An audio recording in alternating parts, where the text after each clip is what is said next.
Well, I'm not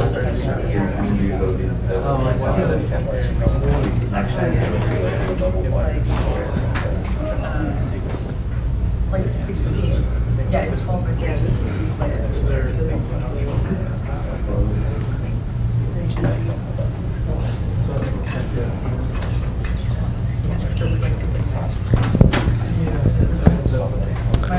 Hello everyone, welcome to today's EECS Colloquium.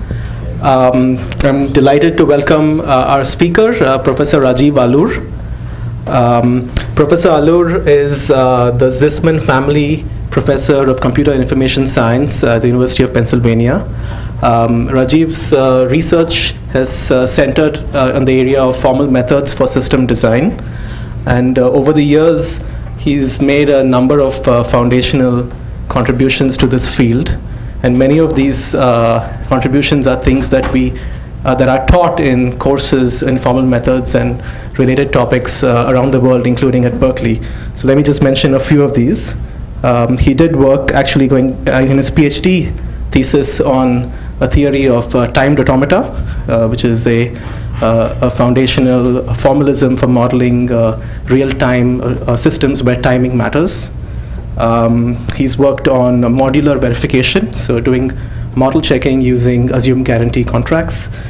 He's done work in the verification of hybrid systems, in various temporal logics, in push-down automata for software verification, and most recently in the area of software synthesis and in computing on streaming data.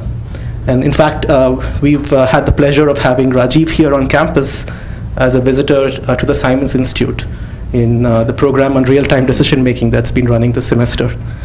Rajeev's work has been recognized with many honors, including the CAV Award, which is one of the top honors in formal methods, the LICS Test of Time Award, and the Alonzo Church Award. He's also authored a textbook, Principles of Cyber-Physical Systems, which is one of the leading textbooks in this field, which we use here at Berkeley as well. And he's been the lead PI of an NSF Expeditions project on synthesis, on software synthesis, which many of us at Berkeley have also been part of. So please join me in welcoming Rajeev.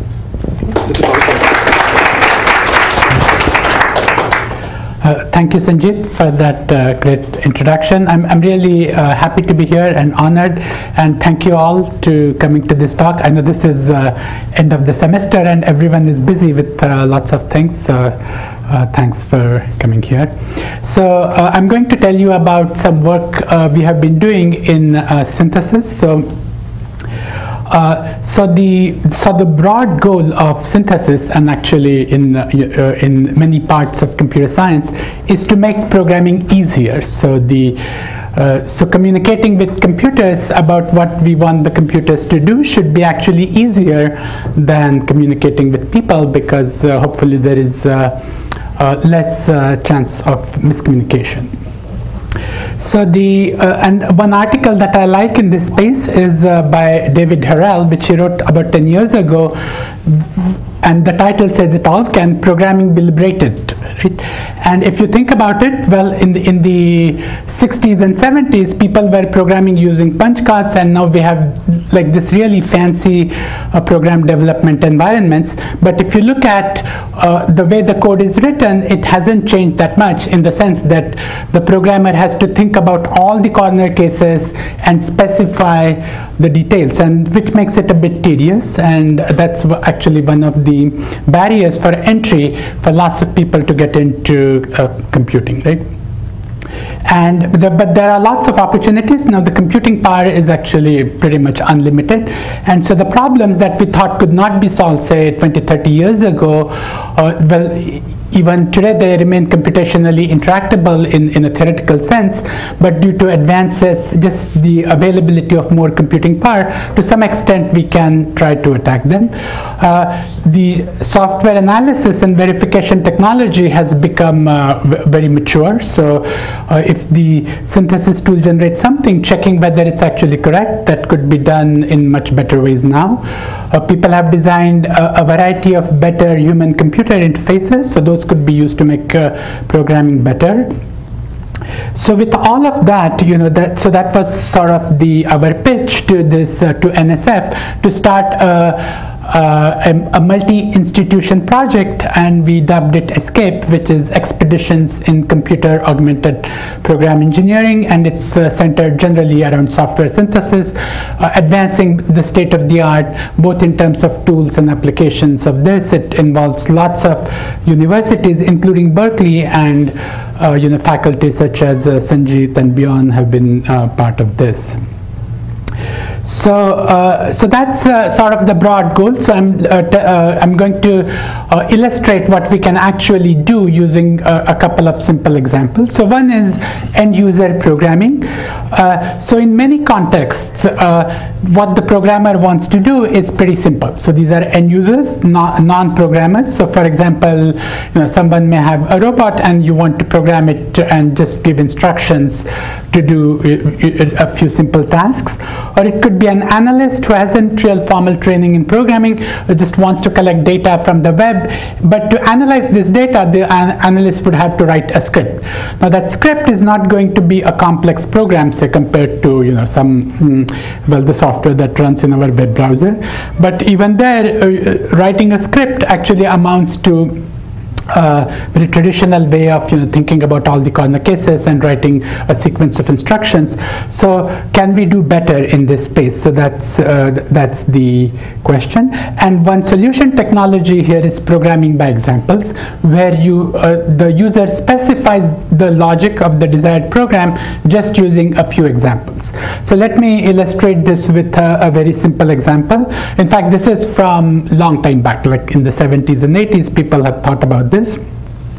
So suppose you have a bit vector, sequence of zeros and ones, and the transformation that you want to do is to reset the rightmost substring of contiguous ones to zeros, right? So now if you think about this, then what's the best way for a programmer or a user who is not trained in formal programming? How can such a user convey this intent to the compiler or the synthesis tool, right? So one is that you need to say what are the basic operators from which the program can be constructed, and in any standard programming language there would be a library of operations over bit vectors. So your program is just going to be some composition of, say, applying certain set of operations. Could be bitwise AND, bitwise OR, and things of that nature.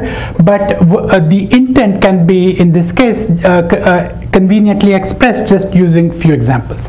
So I have listed a few examples, and so anyone who's thinking about what transformation is to be done will be able to think of these input to output examples. So of course, converting this into a program, if you have taken a course in programming, is not too complex. But in this case, if I say, well, I want a short expression which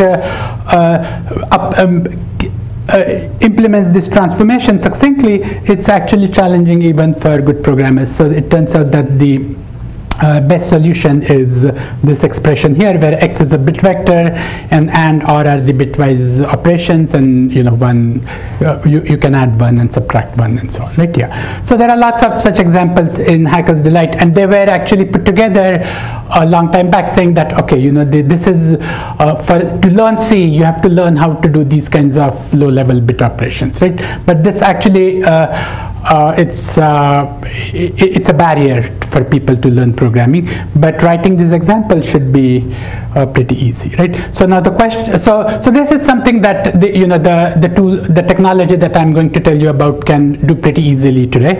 And now the question is, but can this be actually used in practice? And here many of you may be aware of this project, but for those who don't know, let me tell you a little bit about this very nice project at Microsoft by Sumit Gulwani on this tool called Flashfill, which is for manipulation of spreadsheets, right? So here in the left column we see some phone numbers, and the right column is some cleaned up version of these phone numbers, right?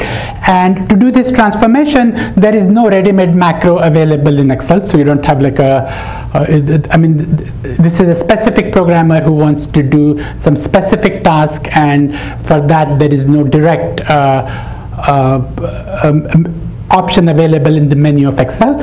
Now there is an underlying macro language, so someone who has learned programming can learn that macro language and write this transformation. But in this case, of course, the user can easily give a few examples.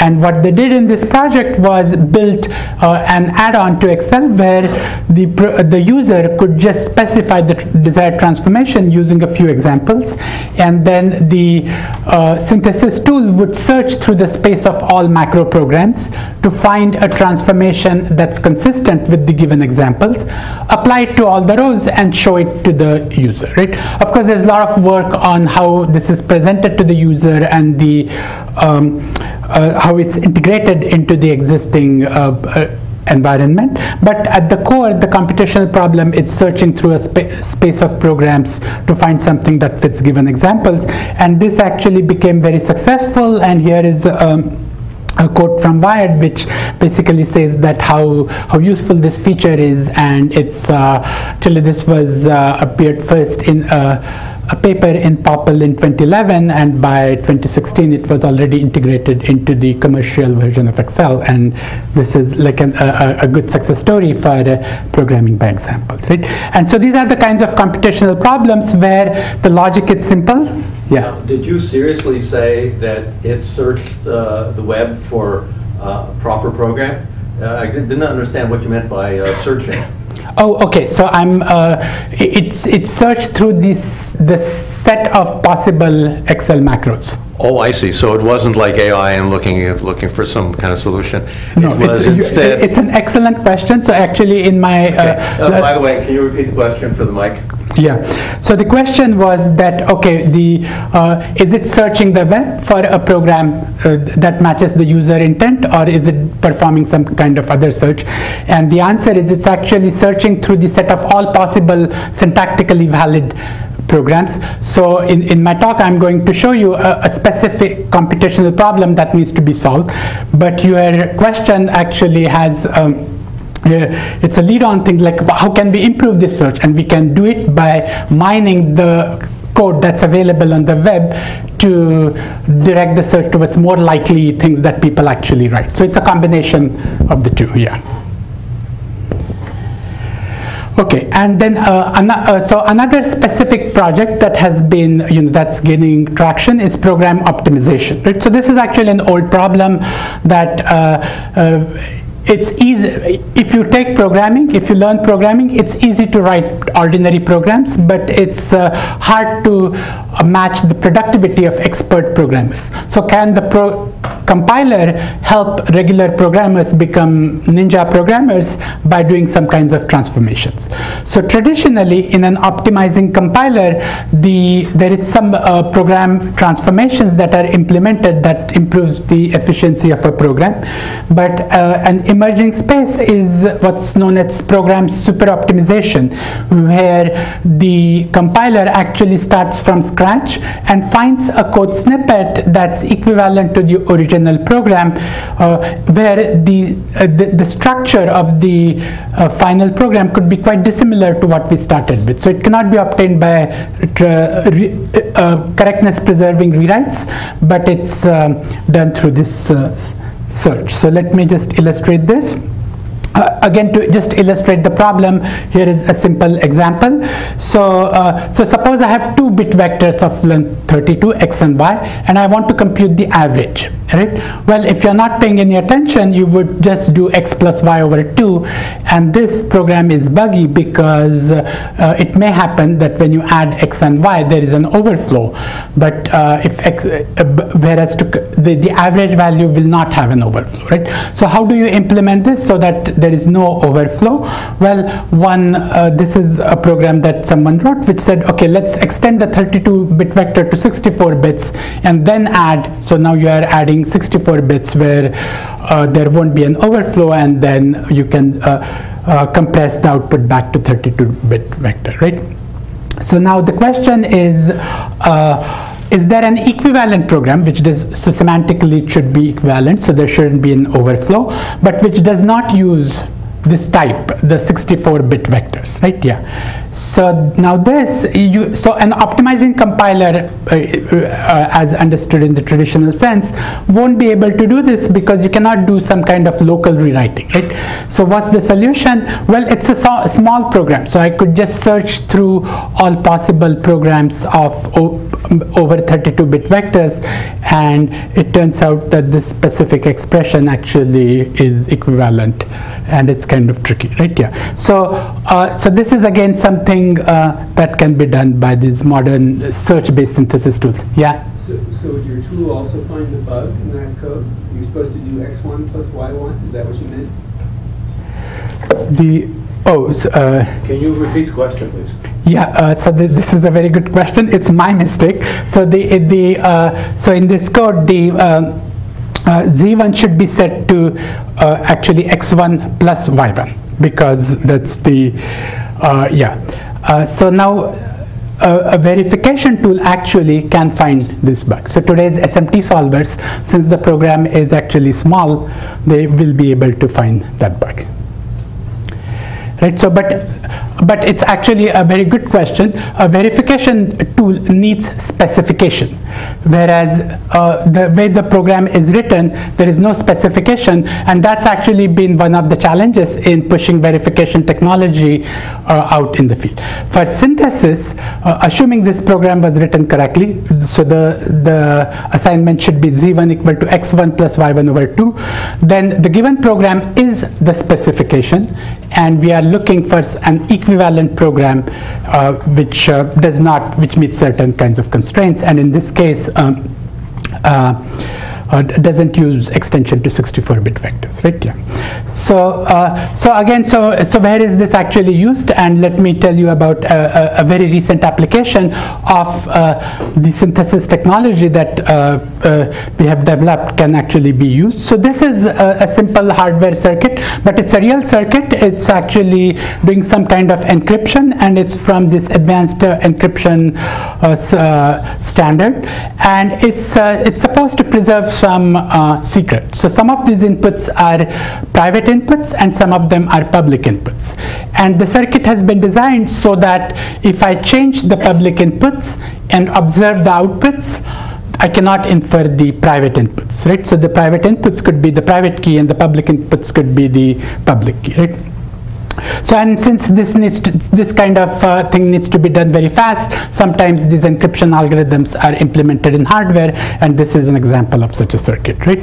But then in 2002, this was proposed, but someone actually in 2014, someone found an attack on this, and here the attack is a timing-based attack, and we don't need to go in the details, but the broad idea is that on different paths, the timing is different. So, so there is an AND gate whose output is O0, and when the input into is 0, this output appears right away. When the input into is 1, well, the output appears much delayed because then its value depends on some other inputs.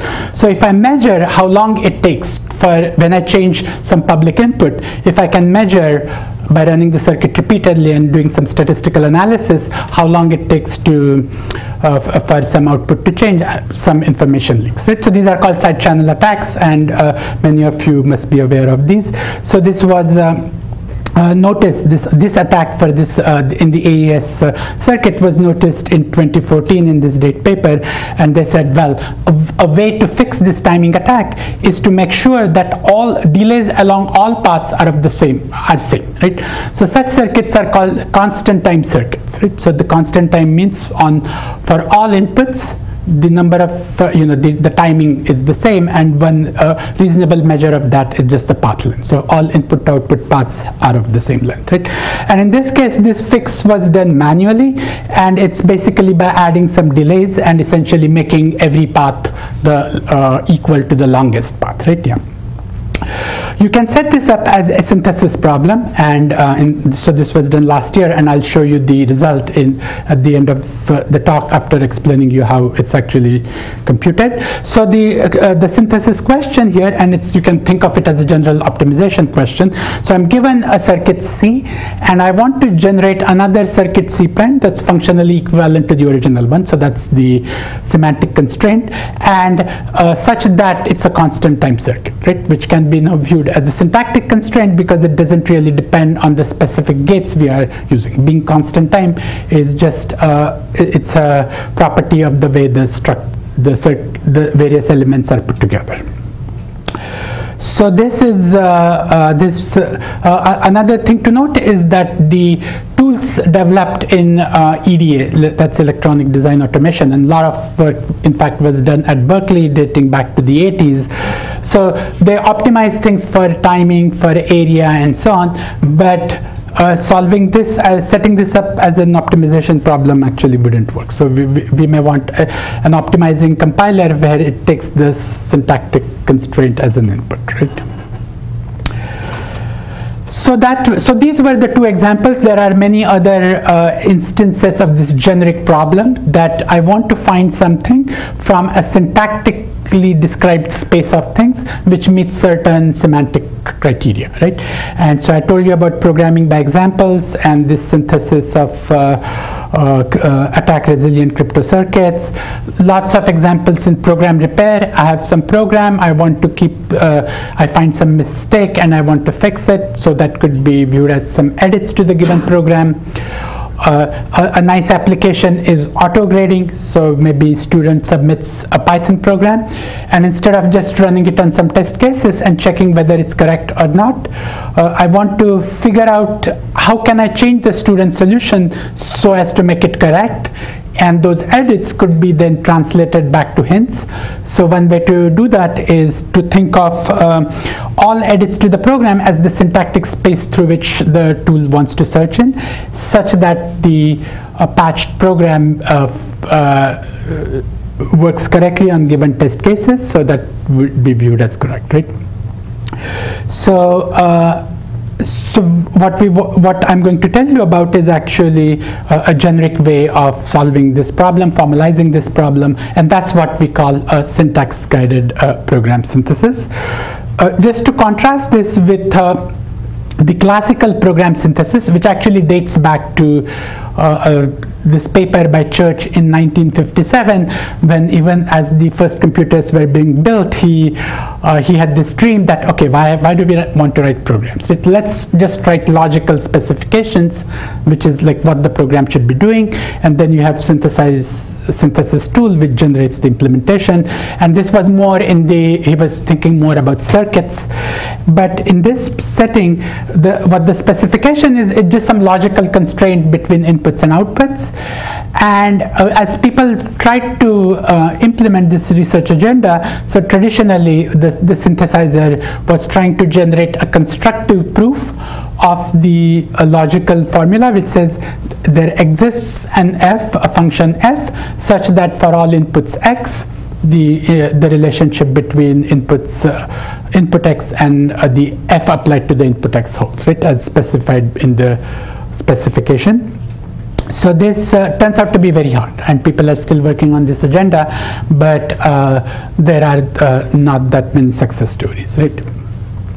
So in the syntax-guided program synthesis, and we call it SYGUS for short, and this website which was built as part of this Expeditions project has a lot of information. The synthesizer has now two inputs. So one is this logical constraint, and the other one is the syntactic specification, and that's describing a set of programs, right? So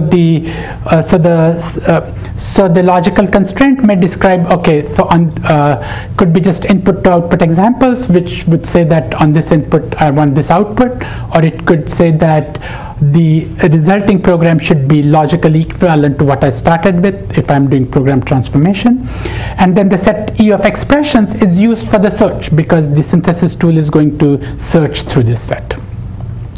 And that's really the key difference. Like, we are not using deductive logic-based techniques for searching, but more combinatorial techniques to search through this, right? And as we go forward, we could try to do learning and things of that nature. So it's really viewed as a search.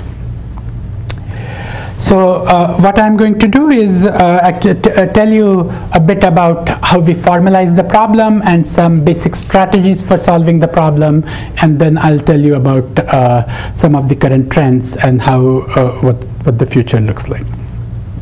Okay, and yeah, see if you have any questions, yeah, please feel free to stop me. I know that there are some electrical engineers here in the audience, so I may be assuming things that you don't know, but just feel free to stop me. So this is the problem. So I want to find a program expression E such that it's in some set capital E of expressions and it satisfies some logical specification, right? So that's so there are all these synthesis. Yeah. Satisfies in some sense equality or is approximation allowed? That's a good question. So I'll show you some examples. Yeah, and then yeah, it doesn't have to be completely specified. Yeah, it could be an underspecification. Yeah. And so there are all these synthesis projects. So the first thing that we did was let's try to nail down the formal definition of this problem so that we can try out different computational strategies, right? So like this flash fill project I told you about was considered a success, but the exact way the problem was formalized, the computational tools that they used were inaccessible to the outside world, and similarly there were many other projects. So how do you compare different search strategies and exactly what's the problem they're solving? This was all packaged within one big project, right? So for this we actually were inspired by success of this area in formal verification called SMT solvers. So what are SMT solvers? So some of you may know about it, but here is one slide introduction for those of you who don't know about this. So this buzzword stands for satisfiability modulo theories, and it just means that if I give you a constraint and think about, say I have Boolean variables and then I write the constraint using ands and ors. So this would be like the Boolean satisfiability. But maybe I have a mix of integer variables and Boolean constraints. I write linear arithmetic constraints over integer variables, and then I compare them with each other. So and then I combine them using ands and ors.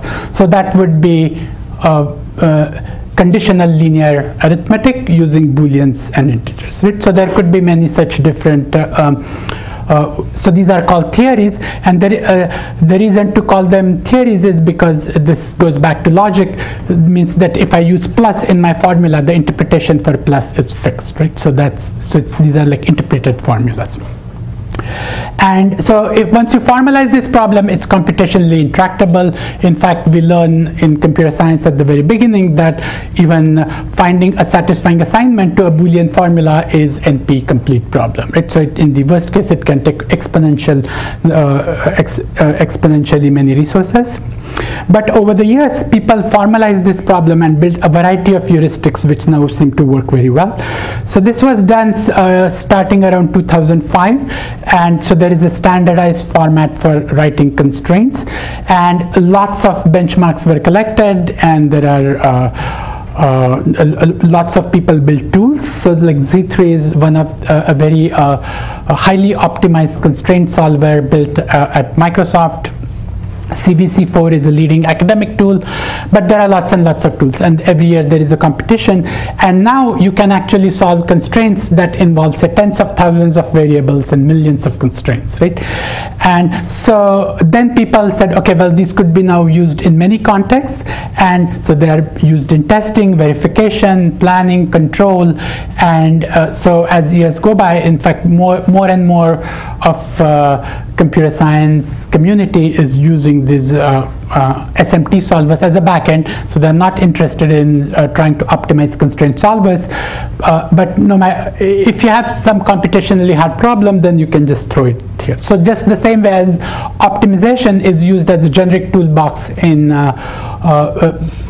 in lots of applications like convex optimization. So this is like a generic toolbox, which turns out to be very useful. So we wanted to do something similar. We said, okay, there are all these people building these synthesis tools, so let's try to nail down this search problem, and so that more and more people will start using it. Of course, it's computationally hard, so one has to do some algorithm engineering, build some heuristics, and just see how far we can go. Right. So here is the precise definition. So we start off by fixing some background theory. So I could say, okay, I have just booleans, or I could say I have booleans and integers. I can use linear arithmetic, or I have real numbers. So it's just built on top of the theories for which SMT solvers are available. Then we say, okay, well, it's all typed, and I could say, okay, I want to synthesize some function f, and then the input is some logical constraint on inputs and outputs of f, and then a set of expressions which is given using context-free grammars. And the computational problem is to find an expression such that if I use that as a candidate implementation for f, then the spec is satisfied. And this, the first time this appeared was in this paper in about 4 or 5 years ago, and with a number of people from the ESCAPE team, yeah, including Sanjit. But okay, but this is a bit abstract, so let me give you a specific example. So let's suppose that I have so forget the first part, it's kind of cryptic, but I have just think about integers and booleans, and I would say that, okay, what I want to synthesize is a function f which takes 2 integers as input and returns an input, integer as an output, right?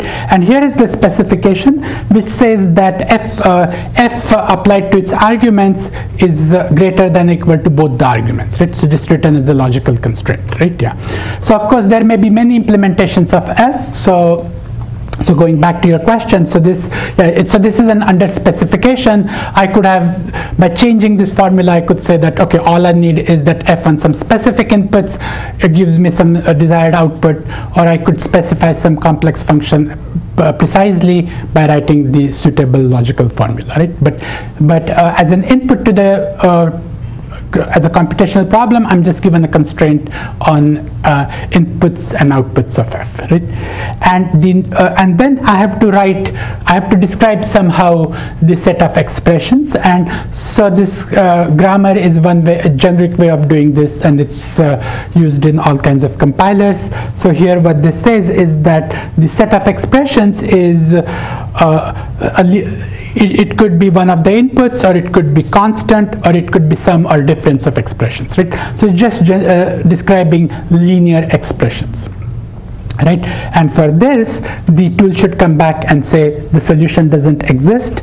So there is no linear expression of 2 variables such that it's always the case that linear expression is greater than both the arguments, right? That's actually that you need conditionals to if I want the f to be greater than or equal to both its inputs, it must be using tests. So, but this is actually how it's different from the traditional synthesis. Now I can play with this set of candidate implementations because that's restricting the search space. So I started with linear expressions and I couldn't find a solution. So everything is the same, but now I say, okay, I want conditional expressions. So conditional expressions, well, are specified using slightly more complex grammar. So the terms can be one of the inputs or constant, or it's a comparison of term. It uses a conditional, and if the conditional holds, return the left hand side, otherwise the right hand side. So it's using if then else's, and then the conditionals just compare terms, right? And in this case, a possible solution is if x1 less than or equal to x2, then x2 else x1. So it's a simple solution in this case, but this works, right? Yeah. But here actually the grammar does not use plus, so that means to implement this f I don't need arithmetic, right? That's what it's saying. I could have specified full linear integer arithmetic with conditionals, and maybe I would find the same solution, or maybe even simpler one. Well, in this case that is not the case. Okay, so that's our computational problem. So it takes a formula and takes this grammar, and it's trying to search through all the expressions that can be generated by this grammar till it finds something that meets the specification.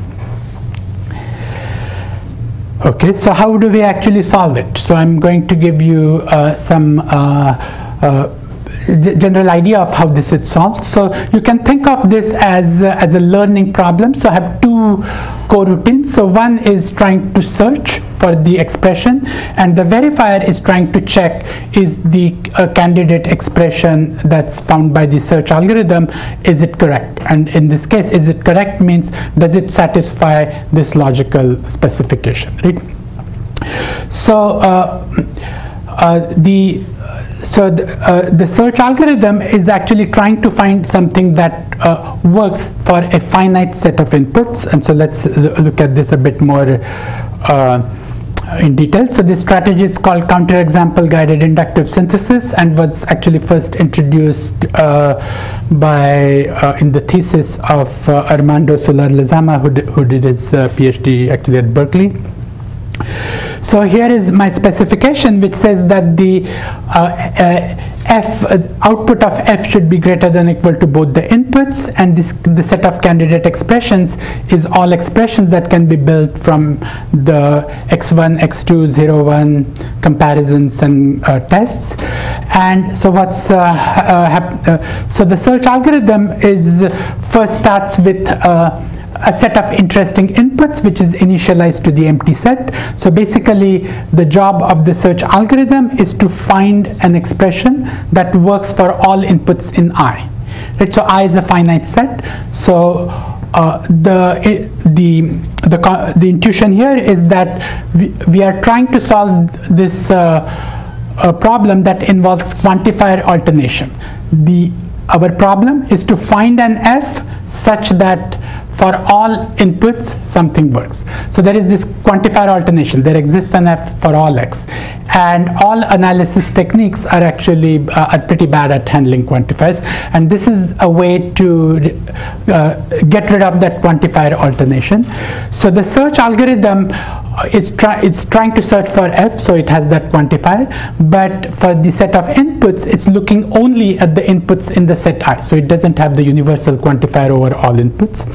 And the verification oracle is given a candidate f, and it checks whether it works for all x, so it doesn't have the quantifier over f, right? So the search algorithm is searching for f, verification oracle is checking for all x, right? Yeah.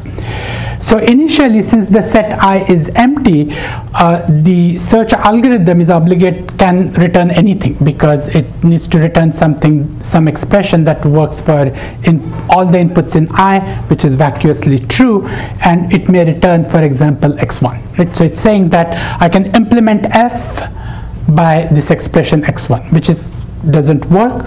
So the verification oracle checks setting f to x1.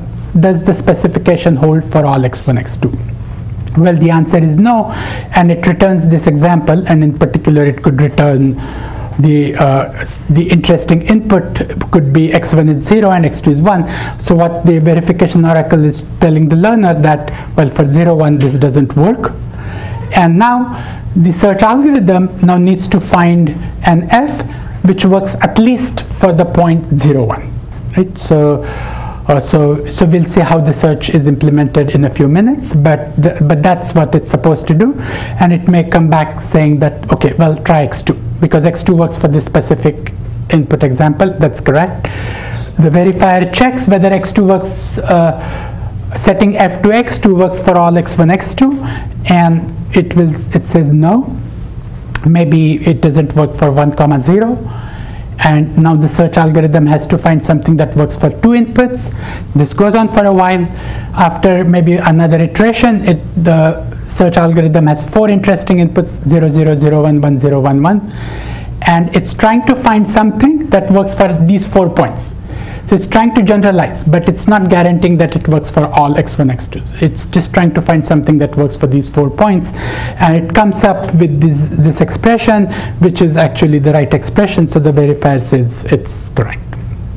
Okay, so this strategy, so it's called counterexample guided inductive synthesis. It can be useful in other contexts, but it's basically this interaction between the learner and a verifier. And here, well, the broad connection to learning is that this is a bit like active learning, and what the search algorithm is doing is it's trying to find something that works on some given training point. So you could think of the set of inputs as, say, the training data, and it's trying to generalize from that training data. It's looking at only those inputs. So how do we actually do the search, right? So that's so there are a lot of strategies have been proposed, but let me explain a simple one which actually seems to work quite well in practice. So this is enumerative search. So let's look at the computational problem. So I'm given a specification. I'm given a generator for the set E of candidate implementation. So this could be maybe the set of all Excel macros. I have a finite set of inputs, and what the search algorithm is supposed to do is to find an expression that works for the points in I. Right? So the first attempt is, let's naively just generate all expressions one by one, starting with expressions of the smallest size. Right? So of course this is not going to scale because there are just too many expressions. But one thing to note is that for a given expression, checking whether it works for all inputs in I is very easy, because I just need to evaluate the expression, and I is like a finite set, so this is going to be done super fast, right? So what actually works better is that this pruning thing, and let me just illustrate this with an example. I have some specification. I'm generating the grammar, but let me just illustrate this with example. So first, I enumerate all expressions of size 1. Yeah. Something you said is stuck in my mind. So how do you avoid generating expressions that contain infinite loops, for example?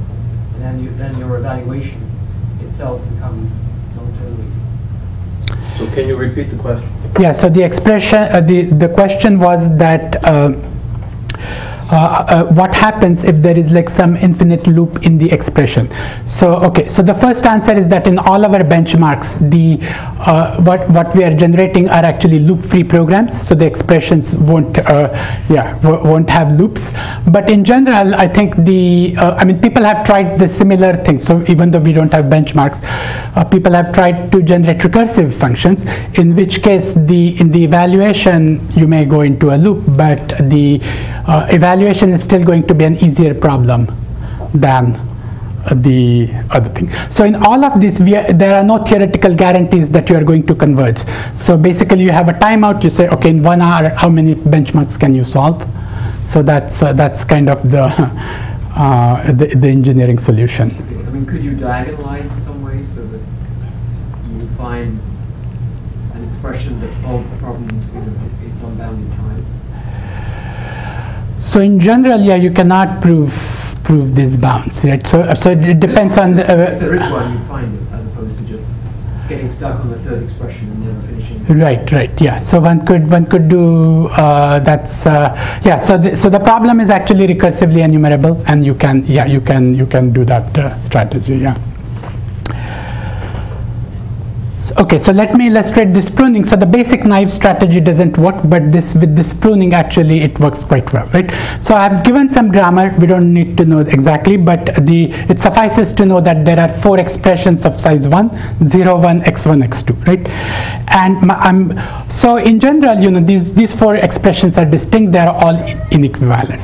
But what the search algorithm wants to do is to find an expression that works on all inputs, and which is a finite set.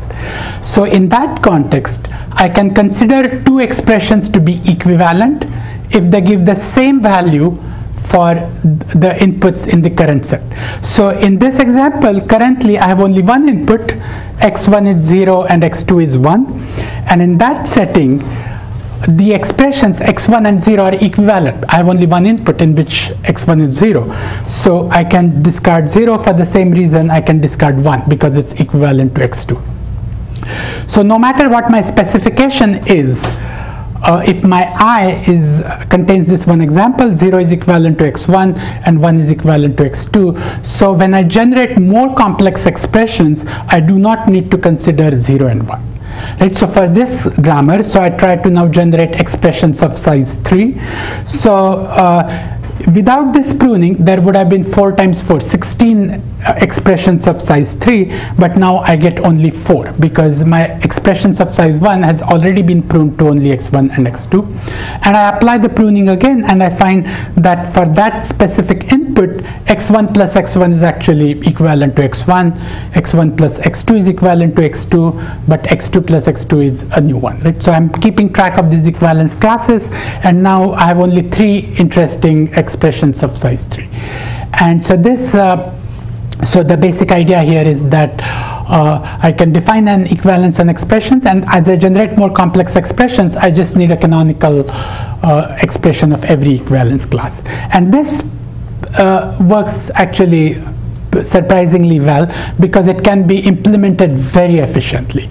So before we did experiments, there were lots of other techniques that have been proposed in various tools, but like a systematic rigorous evaluation showed that in fact this is actually a very good idea.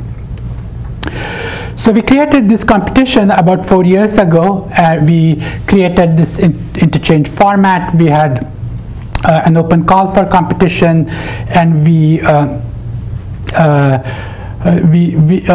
so there were all these applications, potential applications of synthesis. So we got benchmarks from the flash fill folks, people who were doing program super optimization, doing program repair, got lots of benchmarks, and then we tried a variety of techniques, right?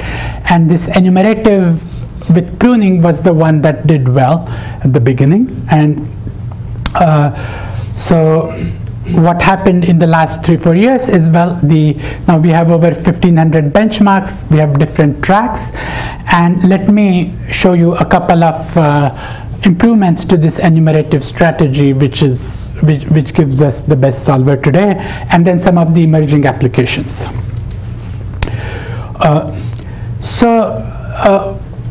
One idea is that if I look at the solution, going back to our example before, right? If I look at the solution, the answer expression, it was if x1 is less than or equal to x2, then x2 else x1. So here the individual terms, the leaf terms, x2 and x1 are actually expressions of size 1. And the predicate, the test, is also small. So the overall expression, well, it's not large. And this can be actually synthesized even without this optimization in a second. But just for illustration, the overall expression size is much larger than the individual terms and predicates. So can we exploit that? And the basic idea here is that generate partial solutions that are correct on subsets of inputs and combine them using a decision tree. So let me illustrate this with an example.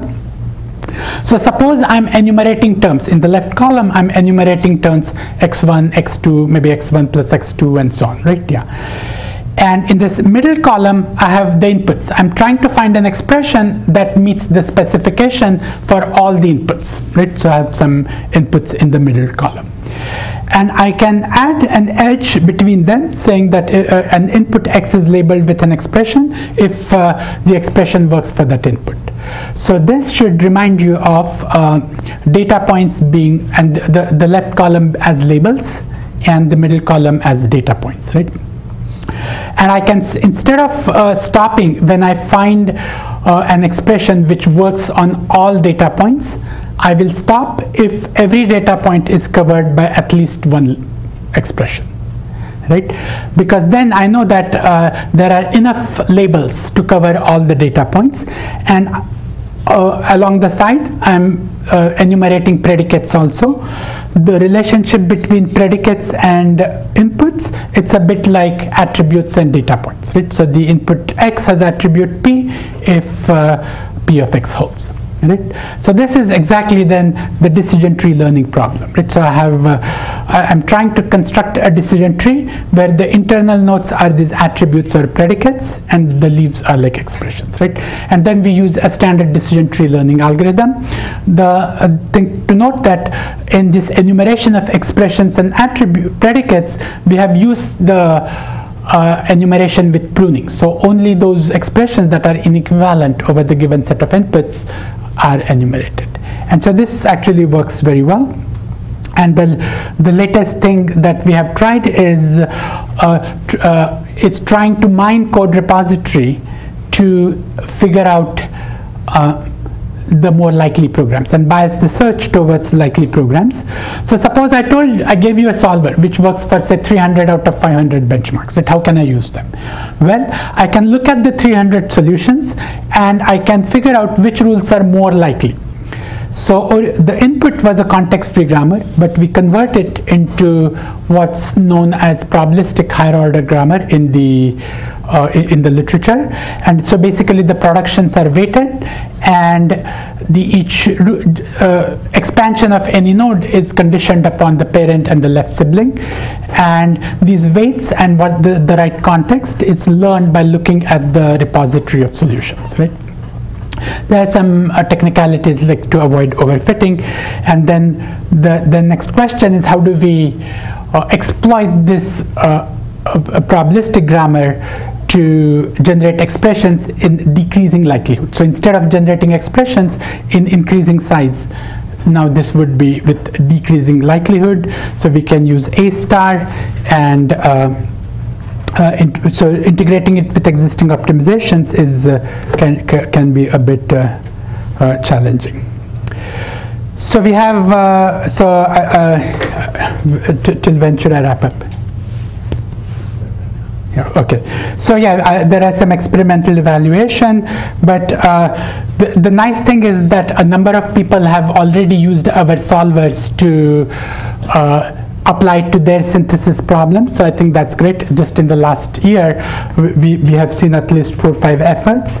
So going back to this this circuit that I had mentioned. So this circuit was generated by applying our the tool. So at the lower left, you see the thing that was handcrafted and manually generated.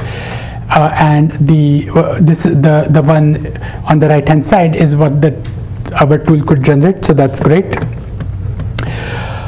So going forward, so there is this, of course, this issue of what's the future for program synthesis.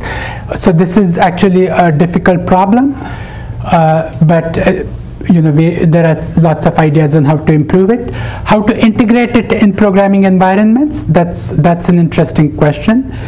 And the last thing I want to say is that how we can relate this to machine learning, right? So there are lots of ideas flowing both ways. So in particular, there is a project in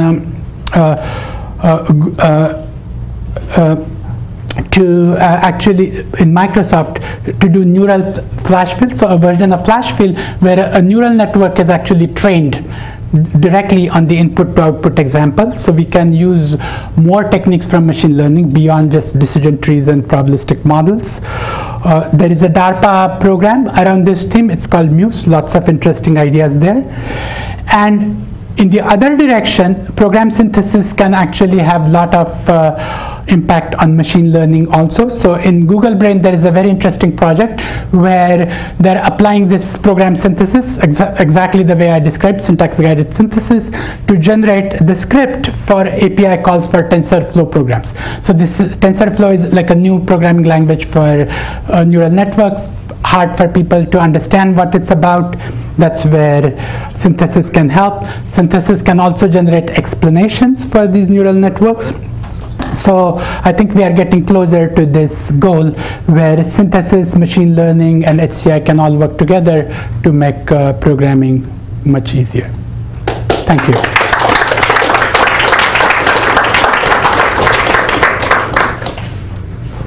I wonder if we can have some questions. Yes, go ahead. Just a very quick question on the last slide. You said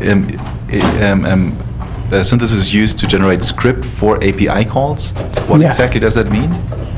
So okay. So so the question was that what is a script for API calls? So this is work in progress, and the goal is so a TensorFlow program is a sequence of API calls, and so you want to generate that program. So it's typically it's a small program, and the difficulty there is actually to figure out all the input parameters to these calls. Right. So you are. Okay. So I found the most remarkable thing you said is that a commercial program, namely some add-on to Excel, was actually produced not by some smart person, but by some exhaustive search of all possibilities. Could this possibly be true? Yeah, but okay, so let me just clarify that. So no, like when a user wants to add on some programmability to a tool like Excel, the underlying synthesis tool is actually just going to search through the whole program. Of course, there was some very smart person who wrote the program, the search program, and also all the infrastructure around the Microsoft Excel spreadsheet, right? So one observation here is that I'm shocked by that, because in my vision there's some smart person, he thinks, well, we'll do this, we'll be careful with that, and you're saying there was none of that. No, I think, you know, the another observation is that people are writing less and less of code. So a lot of code already exists. So the additional code is how to put everything together, and that can be done by brute force search. Really? Well, smart versions of brute force search. Wow. But yeah, so that's, I think, it's plausible. It's actually quite plausible. Okay, it's plausible, but it's not ready. Yeah, but no, yeah. So, but this flash fill, it's a success. It's already out there. The product is out there. Yeah. There was no preceding form of software that would have done the same thing that was more or less created by a human being? Now, did it duplicate something that had already been done? Well, a smart programmer could have easily written the script, but this is like enabling the an end user to write something which, you know, without learning learning how to program. It's quite amazing, yeah. Do we have some other questions? And if not, let's thank our speaker again. Thank you.